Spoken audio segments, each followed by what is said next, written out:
Планината е свобода. Караме да се чувствам небесно, свободно. Там няма кой да ме спре.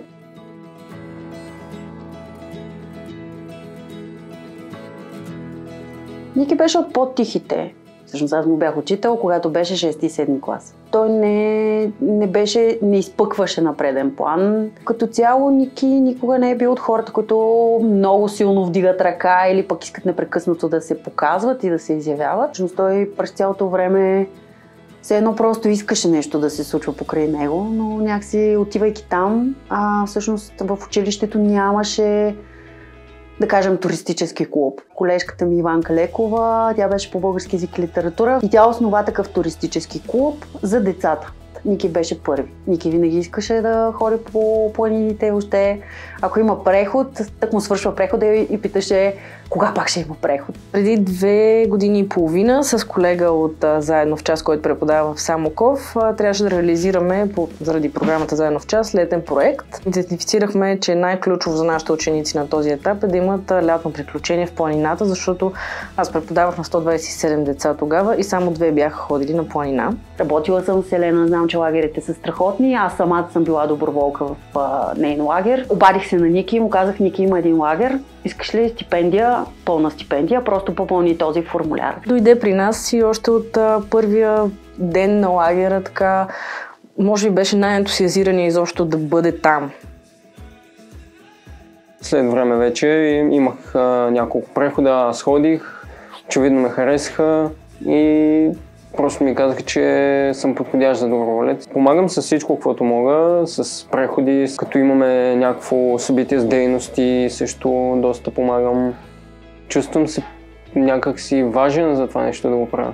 Наскоро имахме преход във Врачанска планина, който той изцяло го проучи целия, направи резервациите, измисли дейностите, направи анкетите, които трябваше да бъдат. Аз лично минах прехода 3 пъти преди самото събитие, за да им е най-комфортно. Разчиствах някои места, слагах някакви елементи, които да са показателни, че от тук се минава, не през друго място. Имаше доста голям ефект, защото ако преди това той не вярваше в възможностите, сега тук ще се случи това, ще стане, такива оценки, какво да правим. Всъщност в Враца има на училище механото и Ники го пожела. Всъщност той много силно желаеше да бъде в механото, но така или иначе бала му не стигна. Това не ме спря. Аз бях в друга гимназия 1 седмица и това, което правих, беше след училище. Всеки ден ходих до училището, което искам, до директорката и питах постоянно. И той реално се премести. Малко след учебната година, след като започна учебната година, направи всичко възможно да се премести в механото. И така, като се виждаме и сега си говорихме, че е изключително доволен. Аз много неща съм си мечтал. Най-главните неща, които искам да направя, са да имам допир с по-малки деца.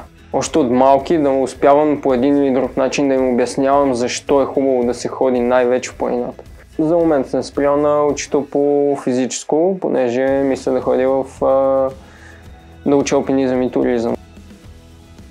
Един човек е на низ от умения. Това са така множествените интелигентности наречени. Един ученик може още да не е добър в математиката или в литературата, но може да бъде изключително сръчен, да майстори неща, както Ники го прави от дърво, от всякакви други материали. На него му се отдава това учене през правене. За мен е изключително важно всички тези неща да се случват извън класната стая.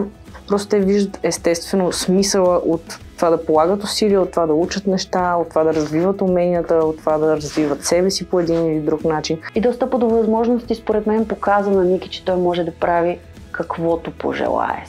Стига да вложи себе си, стига да вярва в себе си, той ще успее да го постигне. Чувствам се полезен с това нещо. Искам да го правя, понеже не много хора го правят. Не много хора се замислят за това нещо, че като помогнеш един ден и на теб ще ти помогна.